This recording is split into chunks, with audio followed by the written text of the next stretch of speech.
will say, this is our leader. When you ask that to a suburban or urban person, they're like, I don't leader.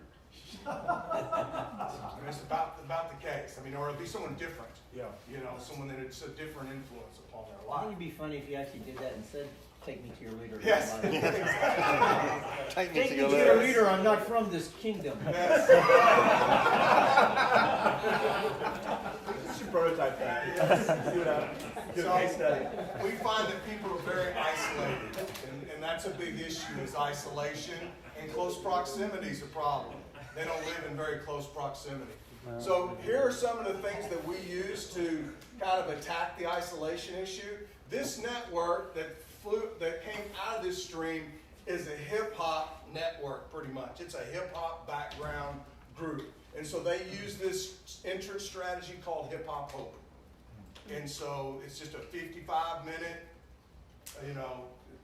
event that has the intent of mining oikos and identifying receptive people by going into a community, a lot of apartments, but also a lot of the most very difficult, like several of them are this one here is 5th Ward. That's actually called the Bloody Nickel. And I don't have the stream with Sunnyside in it. It's a top 10 zip code in murders in the state of Texas. This Greenpoint Thicket apartment is very rough. They call this Guns Point. So these are the type of communities that they're going into. And so you have that connection. We do outreach in this church to a place called Green Meadows every Monday. And we do DBS with people out at these picnic tables. But we also, once a month, do an outreach where we come in and feed. This 90% Hispanic in this apartment complex. We just hopefully have got our first adult who's willing to open up their apartment to hopefully plant a church there. So that's happening. I don't spearhead almost any of this other than the prison work. We meet at Starbucks regularly, the men do, and we have about 5 LCGs going where we'll break into accountability and talk about the DNA, how we're living it out. And then immediately we'll hit not all of us, because we've got a couple alcoholics, but then we'll hit bench warmers afterwards. We'll invite other guys to it, and it's a place where we, again, get out in the harvest field together, share the gospel, just have a good time as men. We don't have any problem reaching men. And we don't have any problem with critical mass either, I think, because of these connections. We have very few churches that are just 4 or 5, as you can see. This is 30. That includes children. There's 23 believers. This is pretty large. We've added like almost 7 new believers in the last year. We baptized 2 in December. So there's 22 that have been baptized. We got one guy that I still think he needs to be baptized. He just came to Christ, but one of the guys that's working with him, he thinks he was baptized as a kid, and that, he felt like he may have had an experience, but anyway. That's the reason why we got that difference there. And we have 12 people that have baptized. I've hardly baptized anyone the last couple of years. So everyone else does most of the baptizing. So we've got 12 baptizers there. Can you hear me now? We have a new believer that's among those that's a baptizer, a teenager that leads level 1 trainings, that has baptized other teens, 2 or 3 teens in the last year. And she came to Christ actually through an assembly where one of our hip-hop artists went in. She came up and said, I want to kill myself. He connected her to Kristen. Some of y'all met Kristen over this weekend, and Kristen has been doing a phenomenal job of discipling her. Wow. And so we have a young woman named Peggy Murky, and she's an evangelist off the charts, and she's the one that runs the school assemblies called Can You Hear Me Now? And so that helps us connect with people. I have a racquetball community that we've connected with that supports us, and we have people that have come to Christ out of that. Soccer is huge for us, even though I'm not a soccer guy. I used to make fun of soccer players. But that's really the sport of the world, and that's a huge entrance strategy for us. So my son and my son-in-law are soccer trainers, and we do a lot of teaching and training here, but in the Horn of Africa, it really is the way we enter into most all villages, particularly Muslim and Orthodox, where it's high persecutory. We have a lot of work in the prisons, and then our ladies, on Tuesday night, while we're hitting the bench warmers and Starbucks, the ladies and a couple of the other young guys are hitting the county jail. And they're leading people to Christ, and they're out there. So they come out of the county jail, they say, can I pray for you? What are your needs? And so they're out there sharing the gospel. And we have one guy that comes to our church. I wouldn't say he's a regular part of it, but they led to Christ about a year ago out of the county jail. So most of the sustainable fruit comes through networking of relationships. We've done tons of green lights, door to door, hundreds of people during our level 1 trainings that have said yes to the 3 circles, but no when we follow up and follow through. But whenever we lead them in the context of relationship, we can follow up and follow through in the context of relationship, and that's how we sustain disciples, churches, and leaders. Can you unpack a little bit? Yeah, I mean, Lead in the context of, you mean like how you guys are engaging? yeah, how we're engaging, but also how we're sustaining is really through relational. I mean, we go out 2 by 2 to train, but a lot of the way that we're working here, a lot of these are building relationships that are ongoing. And so when they come to Christ, it's a lot easier to continue the relationship. So you're growing weight costs. You're essentially Yes, we're doing building, we're hitting 3rd places, we're doing those sort of the things that we are trying to penetrate. And to me, our level 1, getting out there and just hitting the streets or hitting apartment complexes, is more for teaching people to be competent and confident in sharing the gospel. But it's not real effective in multiplying and making disciples. Now, if we understand an Eastern context, if you understand an Eastern context, which when we go to Ethiopia, I mean, that hospitality is almost a command for them culturally. They open their home, they let you in, you drink coffee, you sip tea, and you never, you wouldn't engage in the gospel until after you talked about your family, your animals, your great-grandpa, where you're from, your lineage. I mean, that is just cultural. And so I think there's an important understanding of Eastern versus Western context when we're talking about Luke 10. And I mean, the Christmas story, tons of other things. That's a whole other issue. All right, so That's super helpful. that's good? Okay. We rotate between 5 houses, because this is a suburban church here. So we rotate between 5 houses. We challenge people to bring something. Part of our offering is bringing a meal. So we come and say, we bring a meal. This particular group believes in being real healthy, so most of it's healthy, but we do have 1 or 2 sugar addicts. So it's just one of the uniqueness about this group that we rotate between 5 houses. Any questions about this beginning? It began in 2011. Can you just clarify, two families you said you started with? 3 actually, 3 different families. All of us Scottish, Irish in the background. So You God, two families? did you become, like, you went into all those 3rd places, or these were people that you were discipling, that was stuff they're passionate about, so they started frequenting it? These are all the 3rd places that all 4 of these churches are connected to. Okay. And our church just about is connected to all of them, except not many of us do the Hip Hop Hopes anymore because we've adopted this apartment complex in our zip code. Yeah. So all of this is, these 4 churches, this stream is connected, kind of these 4 things are what they use. And I'm the main one that's a racquetball. I'm an athlete, and if it's got a ball or something, I can play it. And so that's what I do. And it's been amazing the amount of support that's been raised without me raising support by just a network of these guys. Wow. So, okay. I'm a little confused about the LCG. Yes. Is that something that's happening just every week and you're inviting people into that, or? That's a great question. The LCG is based upon a 3/3 process that it has a DNA. The DNA is the divine truth. We agreed to read 30 chapters of scripture together during a week. It has nurturing relationship where we agreed to engage in accountable questions, which means hard questions. What's your sex life like? Is it good with your wife?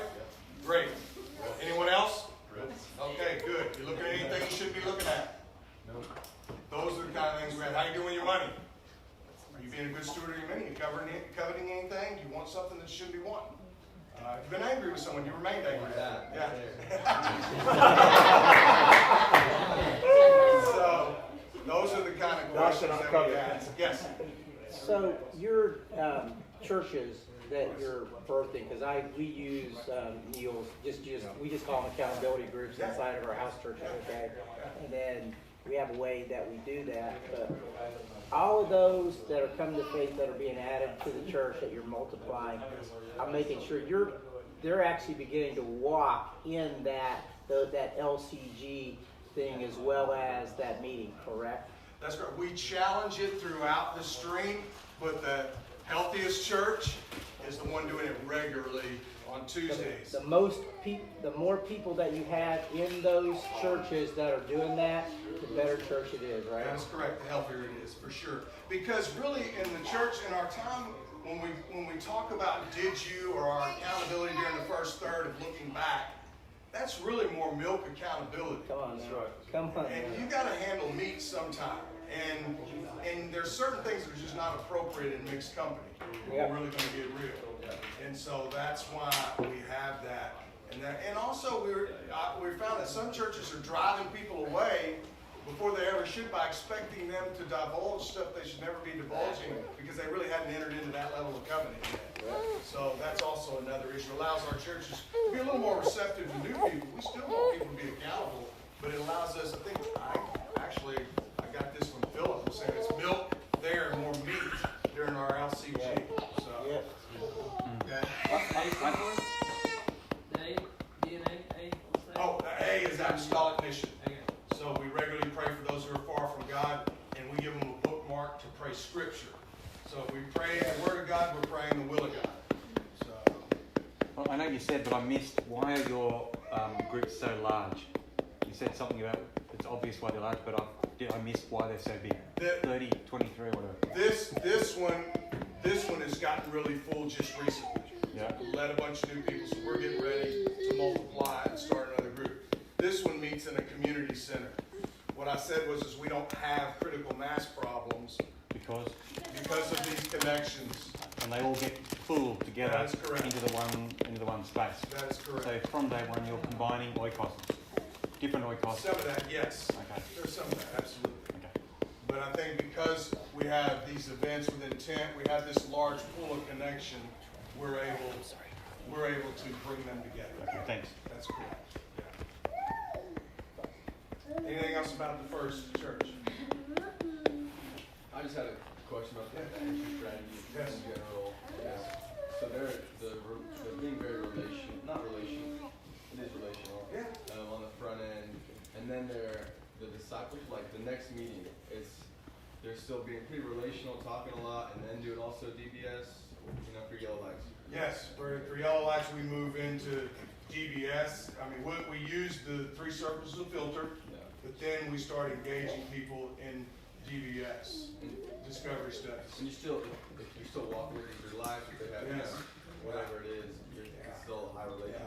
And with Hispanics that are from a Catholic background, just like Orthodox in Ethiopia, we're found if we can get them to go through the Word of God for 6 months, they'll typically come to Christ. But it takes patience in the process of walking them through to unpack a lot of stuff. That's creation to Christ. I typically just like to walk through them with the Book of John. Yep. We also have the 7 stories of hope. Yep. So we do that, and so we use multiple different sets. Some use the chronological parables. So there's multiple tools. Yeah, so- Well, Roger had it first, and then I'll ask. Right? I maybe I'm asking kind of leading, but like, don't you, like, for example, Hip Hop Hopes or Green Meadows, those go on weekly or bi-weekly for a long time before the DBS really starts, like, That would going be- on for months even. See, sometimes that's correct. Sometimes it takes longer than others. That's right, Roger. And you're aware of that in those places. Like for us, we're just doing it once a month. The outreach, and then we're doing DBS weekly with the guys. And a lot of this, there's a lot of kids involved in this too. A lot of young people. A lot. And it's very eclectic. Even in this church here, it's very, very eclectic. I mean, you have Hispanics, Anglos, and blacks all together. So it's a very, like Houston. That's really what Houston. Would you consider it a big person? Hey. Sorry. Go ahead, bro. You gotta be firm with that one. He looked at me.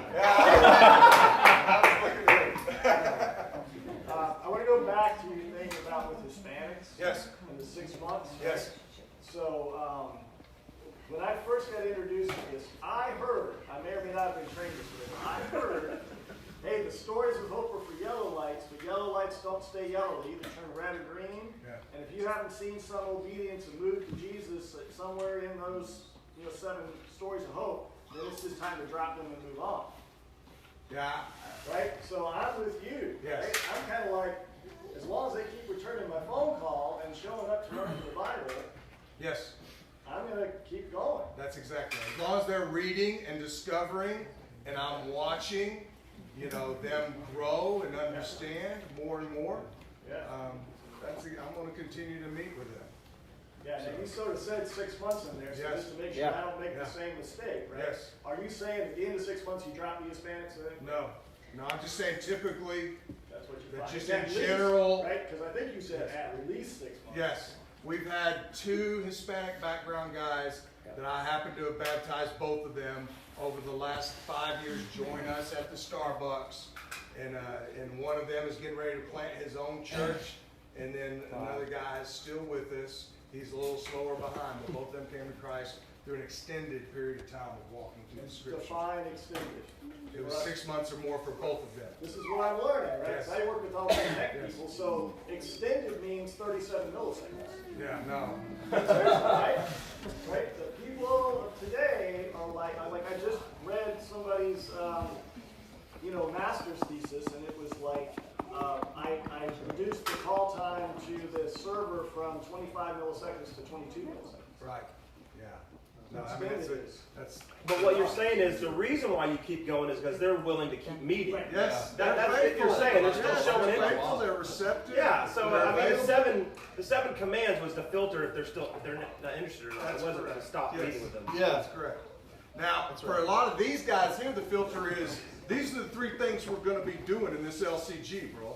Right. And so, during the look-up time or the divine truth time, Right. we're going to be going through the Scripture. And I'm helping this guy learn. They're even willing to go through accountability before they even come to Christ.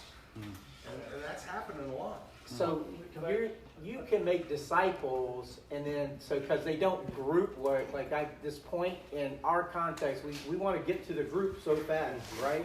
So, but the command is to make disciples, right?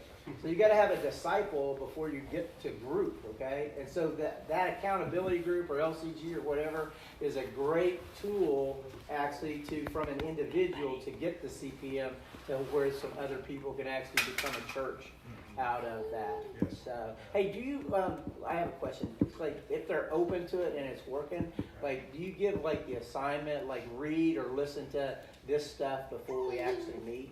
There would be some times where I would do something like that. Yes. So. And then that's just a way of seeing if they're the same way, is Yeah. continue to filter to see if they're down with it, right? Yes. Yeah. And I mean, and that we'll say read these many chapters, and see if they do it. That's a It's good hard, start. isn't it? Yeah. Yeah. Do you call an LCG group a church or not? No. I'm not. I mean, we could talk about the whole post-church culture, but the whole 2 or 3 he is with us is in the context of church discipline. So that's kind of my view of that. So I think it could be the beginning, absolutely. Yep. But there's something we're moving towards. It's healthy, more holistic than that. Any other questions on the G1? Just quickly, that G1, is that social space or is it personal space? That 30, how would you conceive that in the model? Well, I would say that it's family, but we're getting pretty big. It's big family. It's Yes. intimate family plus extended family. It's getting pretty big. It's getting yes. pretty big, yeah. And that's just recently. Like I said, we had an incredible December where the guys had won a bunch of guys to Christ. That's good. And they've been coming to church and to the LCG process. I would say that the LCG for women needs to be tweaked a little bit to be even more relational. We haven't had as much success with women embracing that process as much as we have with men. Yes. Do people typically come, you're meeting with them, and then they come into a church gathering and then an LCG? Or are you saying they will come into an LCG and then into a regular church gathering? It happens both ways. It happens both ways. So particularly if you're a guy, if you're a part of our church, all these guys are doing this on Tuesday night, that sounds like a great time. You know, we're gonna be a counter, we're gonna drink coffee, dinner go, and some will drink beer, some will drink water, and we'll throw darts. So, you know, for a man, that sounds like, wow, I get to be with other men. Get to be challenged to be a man, you know, so that's big. You said that the LCG, however you do it for the guys, doesn't work for the women, so why is that?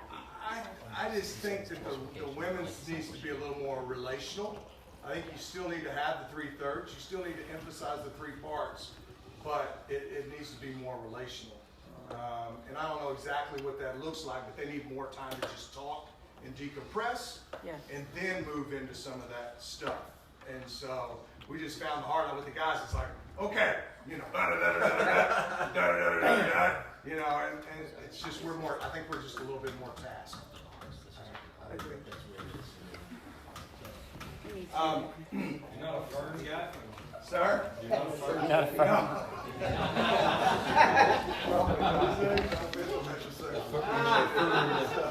You're a fern. So, Fern. Is it ivy or a fern? the next generation is Out the Box Church in Brookshire Northwest. This church gathers in a community center that was given to them for $1 a year by a very wealthy person. And so it's in a very impoverished area in a little country town right outside of Houston called Brookshire.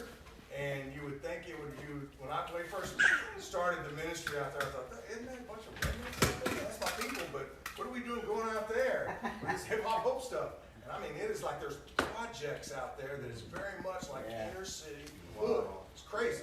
So this community center is right in the middle of all the public housing projects. So that's what, and Trey and Ryan lead that. Trey is responsible for a lot of the multiplication. Out the Box Church has become its own network. We released them to be a network that involved, so there's 12 churches connected to this network, and it's called Out the Box, and it's a hip hop culture. So, and Trey is like a godfather of hip hop in Houston. I mean, before Lecrae and all these other people, there was Trey Knight. And so Trey has an incredible heart for not just getting up there and dropping the mic, but he has a heart for washing feet, seeing disciples multiplied, and churches multiplied. I met him in 2011 at that significant gathering that happened in Chicago, and had no idea the dude lived 2 miles from me, and in between us was the brothel that we've been targeting. Wow. Yes, that week. Yes, way. So that's how that happened. And I mean, so what he's doing is mobilizing all these gang background, hip hop artists to just go after darkness. And I mean, these guys are hard chargers. I mean, we have anywhere from, this year was kind of low because we emphasized more deep, but it was like 65 baptisms, is that right? Is it 65 to 180 in the last years we've been together? So there is a lot of people coming to Christ. And so he's been a key catalyst in starting all these other churches. So that's in a community center. Just to clarify, there's a lot of other branches That's here. correct. And I just said, hey, can you just do one specific single stream? I mean, I've got a stack of gym maps here that are all different streams and stuff. So, and Trey has just been key in this. I mean, he has been a key catalyst. And he actually has really mobilized some other hip hop artists and a lot of gang leaders. I mean, a lot of gang leaders. So we got guys tattooed, gang tattoos from head to toe in these churches. It's just unbelievable. Yeah, so is Ray, so it's okay. Yeah, so is Ray. I don't even come close to these No, guys. he doesn't. Ray is under tattooed compared to these guys. I mean, it's unbelievable. And so this one meets in the community center, and this was the first. And then there's all these other streams and branches that have come off of this. This third gen here was started in a mission house. I would say that's one of the weaknesses of some of these is that in the communities we work in, they do not want you in their home. And they won't let you in their home. I mean, we've tried for years. So what do? Do you say, oh, that's a barrier? So we can't do house church? Who says it has to be in the container of a house? We've got churches that are under acacia trees in the Horn of Africa. Isn't that a church too? I didn't know it was a container. I thought it was a content of Christ. Right? So we started just creating other ways. One of the ways they did was getting these mission houses funded. So which is not very reproducible, you and I both know, but it's something that they've used and utilized, and God's used it, particularly for a lot of these guys transitioning out of prison, have come into these houses, and they're bringing reconciliation where they've once brought destruction. And so that one's in a mission house. I had the question marks because the numbers are old here, and one of these guys got sucked back into a legacy church. And so, but this guy Justified is a hip hop artist, and he's helped plant this Greens Point that was also a part of I think the MPL network is how they were out of Woods Edge. Did y'all talk to the two? Yeah. Okay, you did. Okay, I knew somebody did. That's one of the beautiful things about Houston is we all work together. I mean, we got a new guy that somehow was through a dating service, talked to a girl in San Antonio, and then she said, well, you need to get with the No Place Left guys. And so he went and emailed us, and then, I mean, this guy's broken. And he's like, I need to start over. He says, man, I've been just churched to a toxic level, and I need to detox, and I need to be retrained and unlearn some stuff. And so that's how we got connected to him. And he's one of the new guys. I consider him like a new believer. And so that's all part of it too. Is we're working together. I mean, it's all of us together. It's one of the beautiful things about the network here in the city is that we're doing a good job of supporting each other, and that's real key. Hey guys, quick question. Yes. Just a quick recap. So the first church, could you just give us a quick idea of the group or the person that was involved in the first one that kind of got involved in the second, that kind of got involved in the third one? What was the connections between those in terms of who helped get the next one started? Yeah, so me with this one, I met Trey in Wheaton. Okay. And so then he said, man, I really want to make disciples. I don't know how. I went to this Seattle church planting thing that the association sent him to. And so I just started sharing with him my story and what I'd done and where I'd come from. And said, man, I'd be glad to mentor you. And he said, please help me with this. And that's how this relationship started. Then he started mobilizing hip-hop artists and gang leaders and prisoners, and that's where these other streams, and there are tons of streams that are coming out of this. We even have a fourth gen in a little bitty town called Bay City, where the Bay City Rollers come from. That's not true, but it sounds cool. So that's kind of how these connections have developed. And this is very much a hip-hop culture. So, yeah. So you're writing your name to the left of all those, not because you're not leading those, you're not really interacting with those churches, or you are going down street. This is Gen 1. This is not Guy 1, Guy 2, Oh, Guy 3, Guy 4. That's all right. Yeah. No, it looks like Guy. But that is my question. Are you going downstream and talking, hanging out with leaders like? Well, we have leadership. We have leadership communities where I used to meet regularly with these guys. Right. But we just released them, so now my expectation is for Trey to develop, carry on the leadership community. But you know she's going downstream and just mentoring. And No.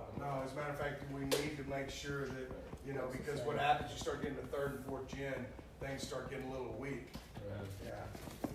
I don't know if you are, but if you think it could work, because something I'm thinking about trying to do is those missional houses for people so we use addiction recovery groups, which is just to actually have transitional housing, and those function over an 8 to 12 month period, no term limit though, but then they're actually sent out from there as scaling tyrannicies that are addiction recovery groups and for people out of prison. So my question is, are you doing that already? And if you're not, do you think that will work? We're doing a little bit of that, yes, and they're serving in transition, but ours are not accepted by the Texas government to parole guys too. But we do have guys that end up transitioning there and doing recovery there. But actually, there's movement in Russia, and Sally Hinsey, who's here in Houston as part of UVA, and they're doing exactly what you're talking about. Can you connect me to her? Yeah, absolutely. Yeah, bro. Yeah, no problem. And I think he'll be here in a couple of weeks. The guy's the catalyst, but he uses recovery houses to plant churches all over Russia. Yeah, so I want to do that in a place, because the reality is not so much the recovery. There's a lot of stuff available inside of Legacy for that. Yeah. Those guys out of prison, they know they're not supposed to go to church, bro. Yeah, oh yeah. I don't mean that bad. Right. They don't have no place. It's Yes. not. It doesn't fit, dude. Yes. And that's why we do what we do, and that's why there's. In We have seen over 60 churches planted in TDCJ, Texas in the last 6 months. What's The Texas Department of Corrections. Yes. Criminal Justice. Yeah. So, and this last gen, I just got tired of writing the characteristics. This greenhouse is not, I don't think they're doing very good. The fifth ward's not doing a good job of giving, so I didn't put that in there. This church here is actually pretty healthy for a new start. It's been started in, when was the last mid-level they were at? What date was that? It started after that. Do y'all remember? The North Houston mid-level or your mid-level? I guess so. Yours. It was right after yours, so May. May. So it's been started since May, this fourth gen here. It's going pretty good. We use GroupMe, so I at least have an idea. I mean, I'm in like 40 GroupMes, it's ridiculous, but I at least know what's going on. And so it gives me an idea of what's happening, and I can see the life of the church a lot of times, the ones that are really healthy relationally, because they're interacting constantly in there as well as outside there. So. Yeah. You said the first one was 2011. Do you know when the last one was May? Yes. What about the second and the third gen church? This one was about 2012, maybe 13, 2012. This was 13 or 14, this one here. I think I know the answer to this, but I think it's a helpful thing to see. What are the days that these churches meet? A lot of them, are they all the same or are they different?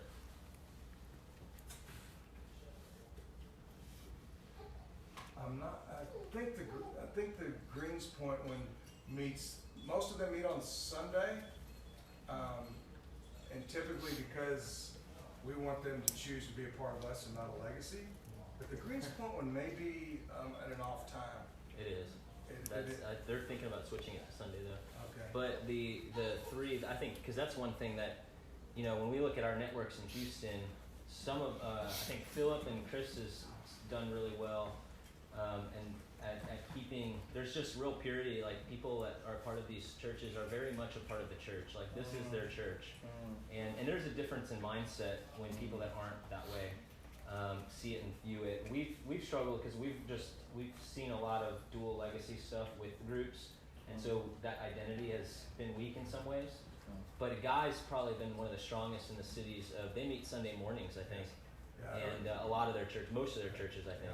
We meet Sunday night with the first one, but most of them meet Sunday morning. Sunday morning. The only reason why is so that I can just go and check up on the other churches. Guy, do you do where a leader meets in two churches then? I was wondering how that Sunday would work then. If they meet in one church to learn and one church to what they're leading. We use monthly leadership community meetings. And then because I think the DNA is carried by twos or threes, just like among every, mammal and thing in living, from the micro to the macro. And so that to me is more important as a regular meeting. The leadership community is important, but we do that monthly and then relationally. Okay. So what I think it's like a leader, by the time he's planting his own church, he's ready to, he doesn't have to be part of two. He knows the DNA, he's seen it, right? But he has a monthly meeting too. Right, but he's been a part of it. Yeah. It's not. Yes. I mean, it's a bandwidth issue, I think, to try to, particularly to do the system that we have in place now. I mean, don't organize it until you have it to organize. So this has taken time to develop. But we have something to address each part of the layers of this system, but the DNA is to be reproduced all the way out. Okay? But I didn't start leadership communities until we had multiple churches, about 4 or 5, and then from there we started adding and multiplying, and that's real key, I think. That's good. That's what you mean by can't work backwards. Yeah, they can't work backwards. Particularly, we try to. The mindset is let's gather a big bunch of people, and so you can't reproduce the DNA that way. Now you can mine that, use it as a fishing pool among the multitudes to identify, but then you've got to work from twos and threes. You do reproduce DNA that way. Yes. It's a different DNA. Yes, that's exactly right. That's true too. Right. Yeah. So we have LCGs at the twos and threes, and LTGs, whichever one you want to use. We have APES team and leadership community. We have family as church. Then we have sending. We utilize mid-level and training gatherings and level ones to train people and send them out. Then we have network gatherings, and then we're multiplying networks, and that's when we believe we're hitting the tipping point. City of Houston needs multiple upper rooms. Multiple. And I've found it's easy to get to 10 to 15 churches, but beyond that, it's difficult if you don't multiply networks. That's just at least been my personal experience. And so I think we need multiple networks of 10 to 15 to hundreds of them, throughout Houston. That seems manageable and scalable. Yes, Yeah. yes, and I mean that's just something in the last couple of years, and particularly this last year, the Lord's saying, I want you to multiply networks and work with network leaders.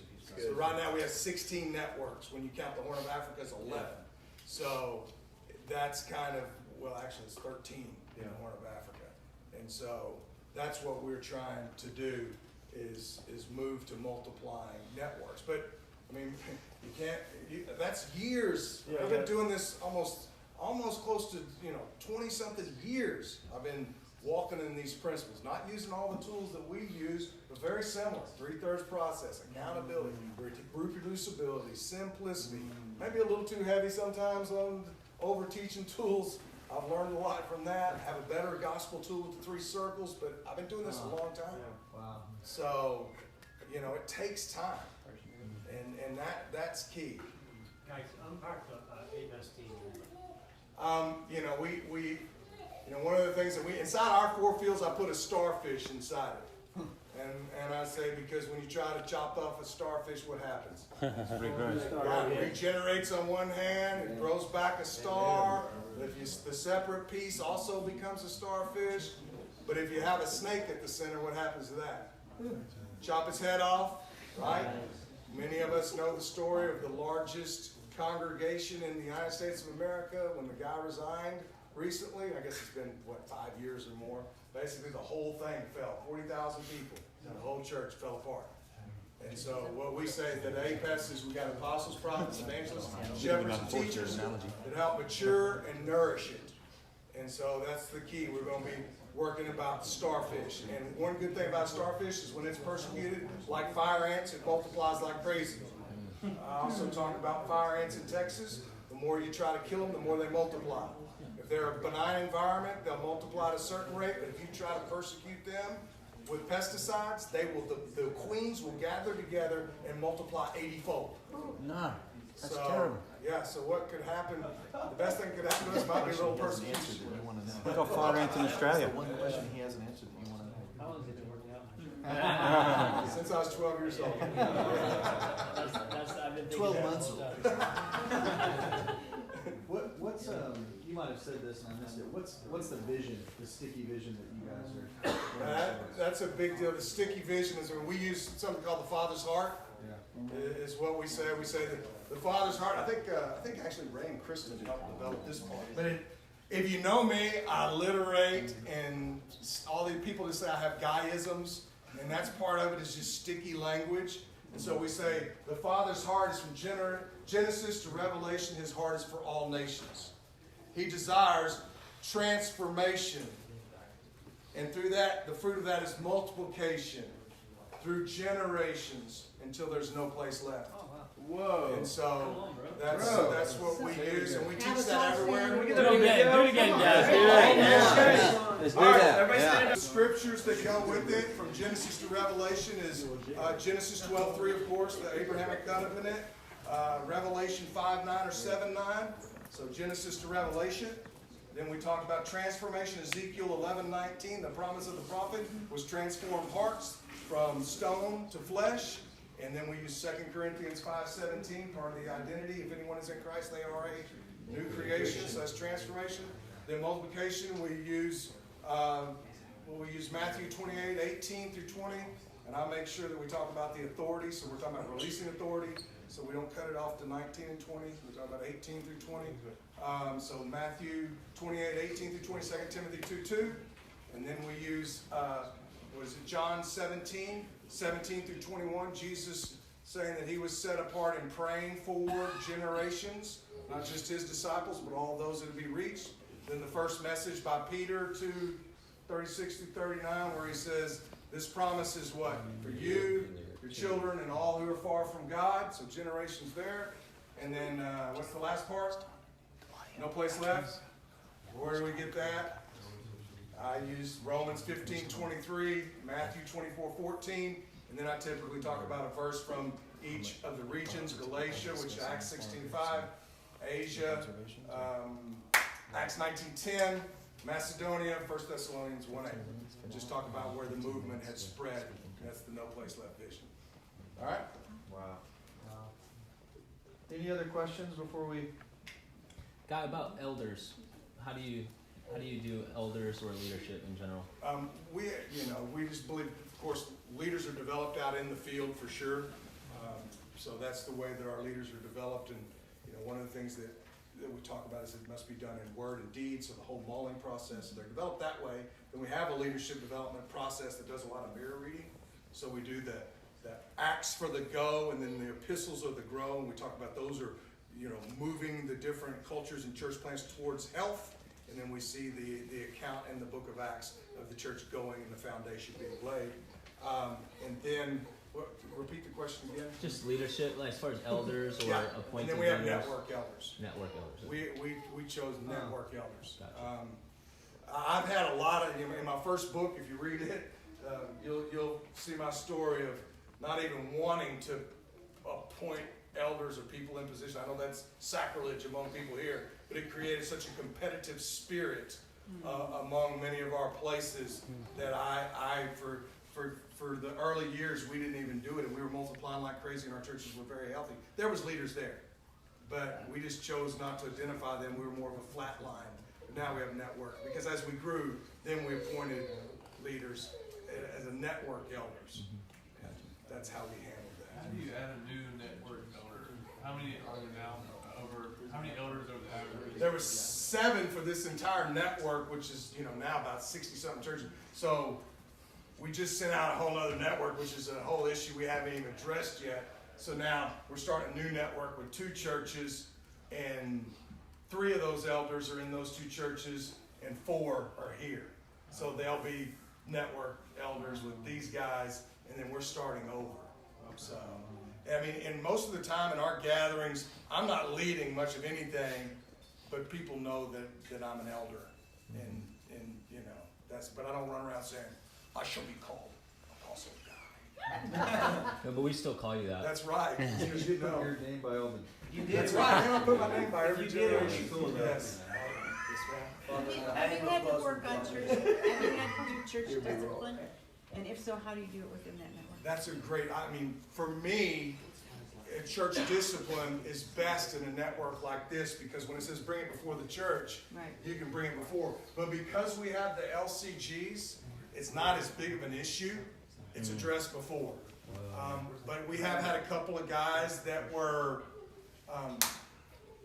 chasing some of our girls. And so the elders just sat them down and said, you will not do this here. One time in this church, Kristen was approached by a neighbor. He kept soliciting sex from her. And we met at her house, and me and one of the other guys that was built like me, we went over and said, this is our sister? What have you been saying to her? Don't think we won't pound you in Jesus' name. We're serious. I said, we will lovingly lay hands on you and destroy you. I will no longer show compassion. I think that's a Jeremiah verse. And so we told him. We told him, the guy never said another thing to him. That's the kind of family we should be. You could export that ministry, God. That's right. So. Yes, my wife, my awesome wife, Jordan, I know you're next. So my awesome wife and I have had someone live with us. 28 years of marriage, we've probably spent a year and a half without someone living with us. Kristen lives with us presently. Berhanu comes and lives a month or 2 with us. He's our kind of the Apostle Paul of Ethiopia. He comes and stays with me about 30 to 45 days. So, yes, many of us have people live with us. Wait, Jordan. Yeah, just what are some of the key changes through your story? So like key changes for you and your wife along the journey that really led to more fruitfulness. Yeah, to me, one of the big things that I remember God saying to me is, God, quit making stuff happen. Because I have kind of the temperament and personality and gifting. One of the biggest curses is being, if you're gifted, it's a curse almost, and you rely on your giftedness. Yeah. And so, you know, I'd planned one of the fastest growing Southern Baptist churches that was going around. I was going to be a rock star. I mean, people were coming to me saying, "You're going to be a rock star preacher." And so a lot of that is just dying to a lot of that kind of stuff has been really key. It's just dying to, like I said, significance and wanting to be up front, and both of us being willing to do whatever it takes. I mean, my wife is an executive, and she's doing that, laying it down for the kingdom. And it's a pain for her to not be here, but she knows that's what God's called her to do. So another piece of these networks is really key is starting new businesses, which I believe we do in the Horn of Africa, and I believe it's key. And we've started businesses here. Philip and I work together. Philip's working today. Say good job, Philip. Way to go. Good job, Philip. Yeah. So we started a moving company, and that's been a great way to see work as ministry and ministry's work. What type of relationship do you guys have with legacy churches? Have they helped support or resource any of this? Do y'all try to? Not so much, but we have good relationships. I mean, I'm in Houston. I'm known pretty well because I was a part of one of the largest associations, and we ended up connecting with Africa. The association adopted it, so we're pretty well respected, and we've trained a lot. But we only really have one church that's a legacy church that I know of that's really implementing the stuff, and they're still not releasing authority. I mean, Woods Edge supports a lot of this. Sugar Creek is connected to this. There is a you know at the more programmatic level. Is that kind of what you're thinking? There's some relational stuff going on, but some of it is programmatic, mobilizing their people, that kind of stuff. But, so that I haven't received much financial support, except through the Baptist General Convention of Texas. So I do receive some support from them as a catalyst for the prison work and stuff. So that would be part of it. Hey, Guy, how does this network, since for all three of those, the downline are in a building of some sort, how does this compare, sustainability-wise, how does that compare to the ones that are meeting in houses? You know, that's a good question. This one's in a house, but it is owned by a nonprofit, so or at least it's leased by a nonprofit. So that's kind of an issue. But is that an essential piece? No, to me it's very difficult to multiply. Some of it is. I mean, the deal is they're that not going to meet in homes. Yes, have something. Yes, and so we're saying bleachers, and we have some that meet in basketball courts and anywhere. And are they sustained for as long? 2013, 2014. That's a good question. I mean, Well, this one has been a long time. This one started in a home and ended up in this community center because they couldn't get any homes to open up, and it's the oldest. That's one of the barriers we're dealing with is in these communities, they do not want people in their homes. It's just the way that it is. And that's true for most of us in urban centers and certain pockets of poverty and among people. They don't want you in their home. Now, you can barbecue on the front porch and church on the front porch. So those are the kind of bridges you got to do. We've had a lot of churches full because the person moved. That's been it's a 2-year long church. Yeah. And then that's one word. Yeah. I don't think I have enough data for that to really say. Though I'm concerned about the ability to multiply because it's just hard to find places to meet in these communities, and we're doing the best we can. All right. My last question is, could you list off where are the other places outside of Houston that? Because it sounds like you're doing stuff in other places that this network is multiplied to. The Horn of Africa, so it would be Ethiopia, Northern Kenya, Somalia, Djibouti, not my booty, but Djibouti, Eritrea, Northern Sudan, Southern Sudan, Montreal, Canada, Jamaica, a little bit of stuff in Belize, but it's weak. Then there's been overflow into other cities.